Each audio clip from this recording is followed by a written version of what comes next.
Hi everyone, it's Lynn Dion here from Pink Whisper Designs. Today we're going to be creating a really fun Christmas cookie box card. So let's go ahead and get started. For paper, we're going to be using the Ultra Smooth Premium White cardstock from Spectrum Noir, and this is a 100-pound weight. And we're going to go ahead and cut this paper at 4.5 by 2 3/4. And we will cut this down a little bit later on, but for now we're going to start with that size. For stamps, we're using the Lawn Fawn set here. We're going to grab that little cluster of Christmas cookies there to start off with. And this is from the How You Bean Christmas Cookie add-on set. And to ink this up, I'm going to be using the Spectrum Noir Finesse Alcohol Proof dye ink. The color is Noir Black. So I'm going to go ahead and ink these up and stamp this first set here. We're going to be stamping this multiple times. So I just want to make sure I get a nice crisp stamping. So I'm going to stamp this twice. So I'm using my Gina K Masking Magic now. I want to mask off that set of stamps that we already stamped. So I've grabbed a piece of the Masking Magic and I'm going to go ahead and stamp this image 3 times on this paper here. So once I have that stamped 3 times, I'm going to go ahead and cut these out. And you don't want to cut these lines are nice and thick, so cut right in the middle of that black line. You want to go in a little bit so when we do our masking, we'll get a nice crisp image.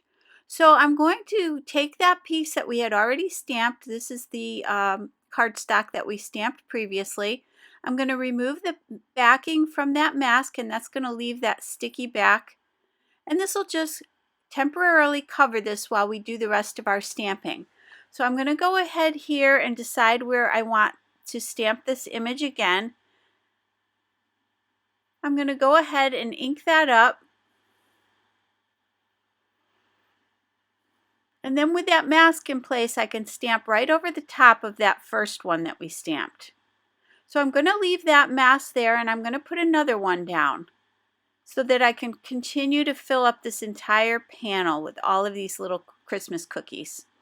Each time you do want to make sure you clean off your stamp really well and then position it on your cardstock, ink it up again, and then go ahead and stamp it. And again, you want to make sure you have a mask where you're going to be stamping. So now I've got those 2 masks in place. I'm going to clean off my stamp again. Now I'm positioning this, you can't quite see that there, but down at the bottom right hand side. And I already have a mask there, so I can do that easily. Now I want to add one more mask here because that bottom stamping I just did not have a mask on it. So I'm going to go ahead and put a mask over those images in the bottom right hand corner here, and I'm sorry you can't see that, but that's what I'm doing there. Now I have a mask in that entire area, and now I can stamp my last image. Now going over to the left side here, I'm going to move one of those masks over to the left. And I already have a mask at the bottom on the right there. So I can go ahead and ink up this one again. And then I will need to move this mask over to the bottom left here. And just cover up that little section. And then stamp this one last time. And that's a nice easy way to get all of these images stamped across this entire panel. So our Christmas cookie box will look like it's just filled with all these beautiful Christmas cookies. I do like to keep the masks. Once I have them, I keep them with my stamp set so that I don't have to recreate them again. So now I'm going to go ahead and heat set that. To do my coloring, I'm using Jade Green Shades and the Jade Green Blends. And these are the Spectrum Noir Tri-Blend Alcohol markers. And you get a light, mid, and dark shade on each of the markers. And here these shades just continue out the color palette. So it goes from very light to very dark. So I'm going to start off with the Jade Green Blend, and that will be the lighter tones. And I'm starting with the lightest end of the marker. Then I'm going to go to the medium color, and that's in the middle of the pen. And then I'm going to go to the dark end, which you flip the pen around and you'll get the darkest side. Now, I did decide I want to add a little more shading, so this is where I'm going to go to the shades. This is the jade green shade, and I'm using the lightest one. And I'm just going to add a little bit more of a shadow there, and then I'm going back to the lightest color on the jade green blend pen and blending that all out. And I'm going to do that exact same process for all of these.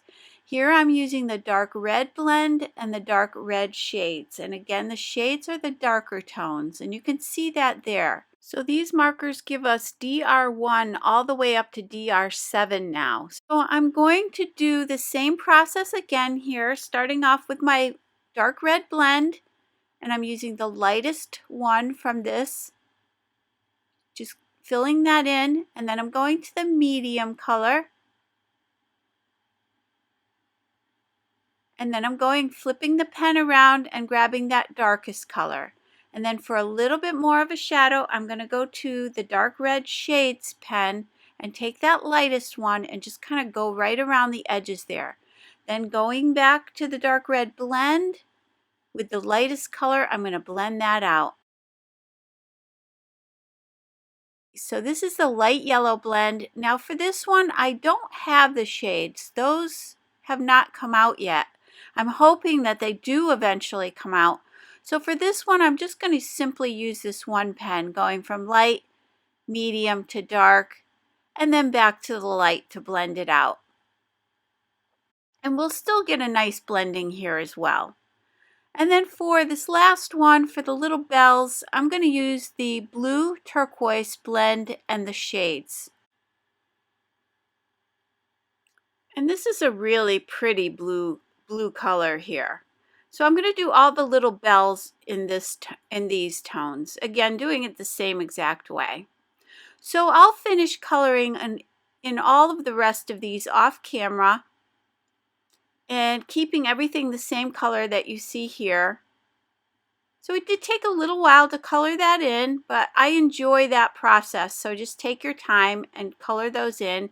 And the last thing I wanted to show you was with the gold brown blend and the gold brown shades, I'm going to do all of the edges of the cookies here.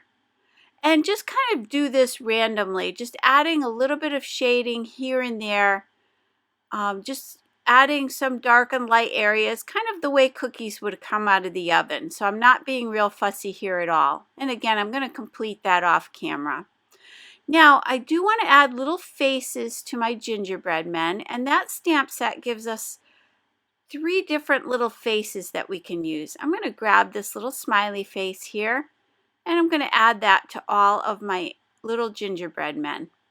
Next, I want to add some little buttons to the gingerbread man, and you do have these solid circles which I'm going to use. There is an actual button stamp in this set as well, which if you stick around to the end of the video, I'm going to show you a second card I did in some pastel colors. And there you'll see that I used the little button. So now for the Christmas tree, I'm going to add the garland. And I am doing all of these in black, but you'll see here a little bit later that we're going to be adding some more detail to these. So here I'm just going to stamp all the little garlands on my trees. Now a few of these were overlapping other images, so I just want to mask off the area where this garland would be. So I'm going to go back to the mask that we created earlier, and I'm going to position that in place as best I can. And that's going to leave a little bit of that other area showing. So I'm just going to slide the rest of that mask there in place just to cover that up. And then I'll continue doing that for any of the other ones that are tucked behind the other cookies there. And you can see I'm going to do that again here. Just block that off as best I can and then stamp that garland.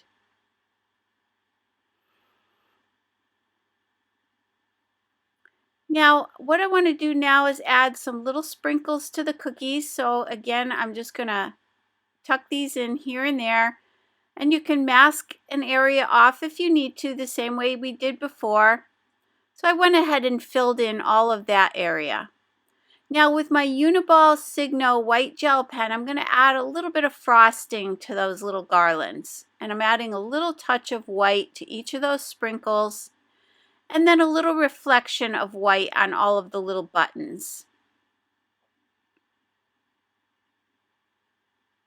Then I'm taking my dark red blend, I'm taking the lightest color, and I'm going to just add some little balls to these Christmas trees.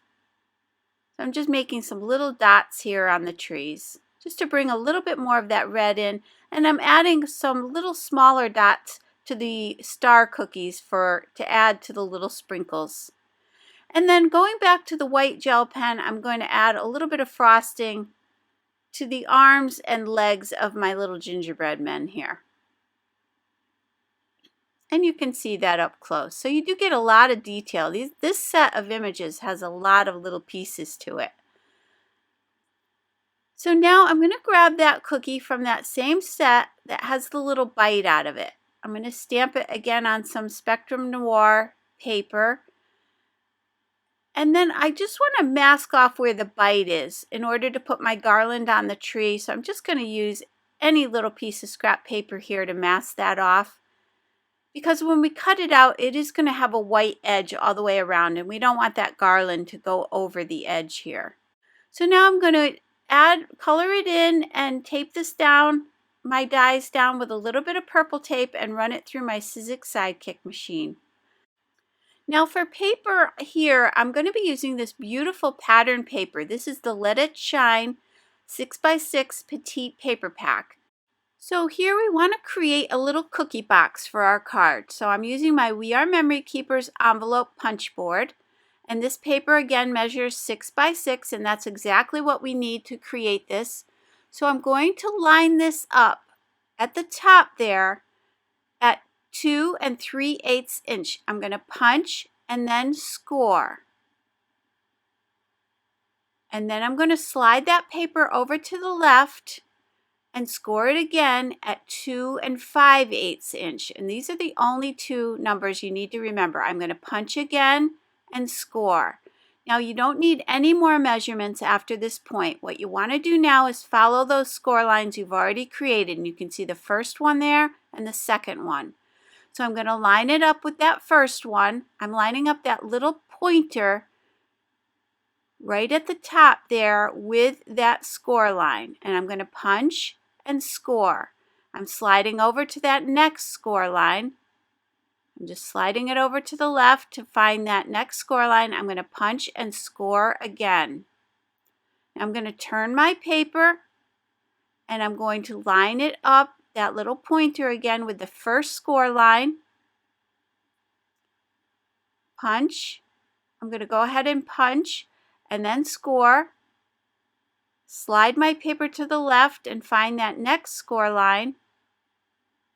And then I'm going to punch and score again.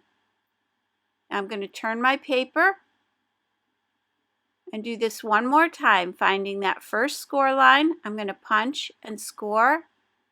Slide to the left, find that second score line, punch and score it again. And that's all we need to do to create our little box. So you can see that we have the double score lines all the way around. Now I want to create some little tabs for the sides, and they are going to be tiny tabs, but don't worry about that. They'll work just fine. I'm just going to cut just right up to that second score line there on all four corners. Just one little cut there, and that'll create the little tab that we need. So now I can go ahead and fold these on all of those score lines, and I'm using my bone folder just to press out these creases. And I'm going to do that all the way around, and that's going to give you that nice dimension to the little box for our card. Now you could make this box as thick as or thin as you want. I just wanted to give the illusion of a box here. So ours is a little less than 1/4 of an inch thick here. So that's going to form that little box that we need. So now I want to cut an opening out of the top of our cookie box. So I'm using the small stitched envelope die set, and I'm going to grab this little label here. And we're going to center it on the front panel of this box. And I'm going to run that through my Spellbinders Platinum 6 machine, and it will fit because the platform is 6 inches. So I'm going to run that through, And that's going to create the little opening in our cookie box. And I'm going to set that other piece aside for something else. So now using the Lawn Fawn clear acetate, I'm going to cut it about the same size as this panel here, just for now. We will cut it down a little bit later. Using my 1/4 inch double-sided tape from Lawn Fawn and the acetate, I want to attach this to the inside of my box. So I'm going to go ahead and take the 1/4 inch double-sided tape and place it around the 4 sides here. And then I can pop this acetate right into the center here. I thought it was a little bit longer than I wanted it to be, so I'm just going to cut off maybe about a 1/16 of an inch here. So just cut it down to size here so that it just basically goes and covers that entire opening. So now I'm just using my Nuvo Surface Sweep brush just to sweep off any lint there. I don't want any lint on the inside of this box. So that's a great little brush. It's very soft, so it doesn't leave any scratches or anything on your acetate.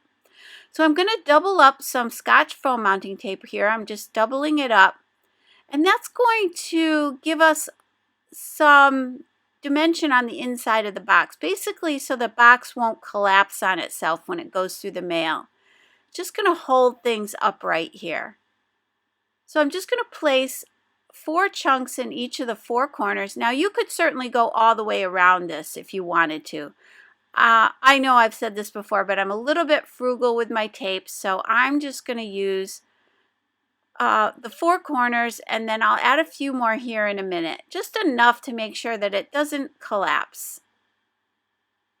Now before I add any more of that tape, what I want to do is take my 1/8 inch hole punch, this is by Fiskars, and I'm going to fold this box. So what I want to do is fold on that second score line, the back score line, the one at the bottom of the box. And I'm going to put this hole punch in about halfway in and punch it. And that'll give me a full circle when I open this up. So again, not that first score line, but the second one. I'm going to go about halfway in and punch that hole. So now I can go ahead and add the rest of my foam mounting tape here. It was just easier to punch those little holes without this tape in place. So now I want to add some hemp cord, and I'm going to use the Lawn Fawn. This is the Lawn Trimmings, and this is the red sparkle hemp cord, and it has this pretty sparkle in it. So I need to slide it through this hole from the front into our box, and I'm going to take a little bit of my 1/4 inch double-sided tape just to hold this in place. So we're not going to remove the backing on the tape. We just want to get that right inside there, and that'll hold that cording in place. Now I can go ahead and cut this at maybe about 6 or 8 inches here. And I'm going to do the same exact thing on the other side. And again, I'm going to tape this down. Now you could wrap this cord all the way around the box and tie a bow on the front, but I thought it would add too much bulk to the bottom of the box. I want the box to lay flat on the card. So this is one way to avoid that bulk, just by tucking it right inside here, because we have plenty of room in here. Now I'm going to cut this down again about 6 or 8 inches, just making sure those two are about the same length here. And that'll be for the bow on the front of the box. But for right now, what I want to do is remove the backing from all of the foam tape here.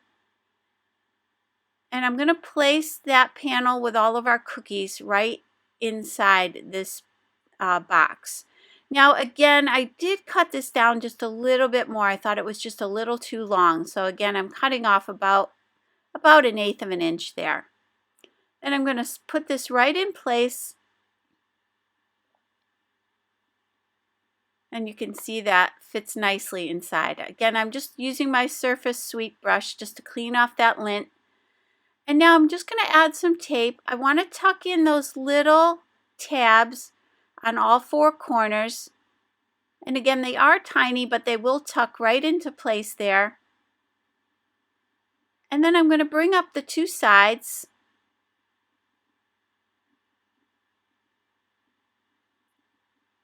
And And then I'm just going to add a little bit more tape to these other two sides here and attach this together. So again, that's going to leave the bottom nice and flat here. So now I can go ahead and tie the bow on the front of our cookie box. And to make this a little easier, I'm just going to grab my little reverse tweezers here. And they act as a clamp, so that'll just clamp this in place while I tie my bow. This just makes it a lot easier.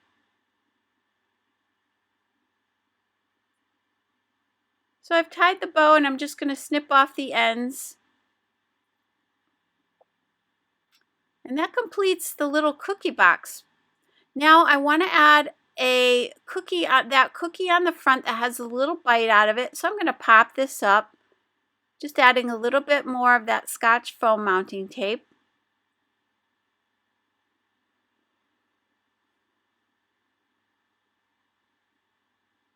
And you can see, I just think this is so cute. And again, that bottom will be nice and flat. So using the Lawn Fawn paper bag cardstock, I'm going to create my card, which is 4 1/4 by 5 1/2. And then going back to this paper pack, I'm going to use the stripe, the red stripes, and my small stitched rectangle stackable dies. And I'm going to be using the largest die from this set. And to make sure that the stripes are lined up well, you want to just line it up right along two sides of that cardstock. And if you line it up perfectly on two sides of your cardstock, you'll be sure that it'll be nice and straight. So I'm placing this on a little bit of an angle to run it through my die cutting machine. It just makes it easier to run it through. And then I'm going to add some double-sided tape from my ATG permanent tape dispenser and attach this to my card. Now for the sentiment, I'm going back to this stamp set and I'm going to stamp peace, joy, and love. And I'm placing it in my mini Misty, and I've stamped it in the black VersaFine Onyx Black ink. And then I'm going to also stamp the next sentiment, which says "and cookies" with an exclamation point. So peace, joy, love, and cookies. So now using my Hero Hues, this is the Unicorn Pigment ink, and I'm going to use my foam applicator tool just to add a little bit of white around the edges. This could either be a little bit of a snowy look or even like flour from baking the cookies. I just thought it'd be fun to add a little bit of a white shadow there around the edges just to soften it up a little bit. And then I'm going to position this right on the front of my card. Again, going back to my ATG permanent tape, and I want to put plenty on there just to make sure this stays nice and secure here. And I'm going to put it on the same angle that I placed that striped paper. And I'm just centering it there. Now I also wanted to add a few little cookie crumbs. And those are the cookie crumbs there. So I stamped that 3 times and colored that in very quickly off camera. And I'm just using my Marvy jewel picker and my Lawn Fawn glue tube to glue these little cookie crumbs in place. And again, I have 3 little sets of those there, just like a little trail of crumbs. So this is the completed card, and I will show you another card I did in the pastels. And all of the supplies for all of these cards are listed down below and on my blog as well.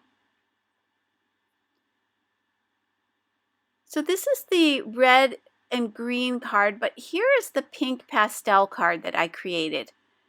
And basically I used the same colors except for the pink, and I switched out the pattern papers from that same Let It Shine paper pack. So for the gingerbread men here, I used the pale pink shades and the pale pink blends.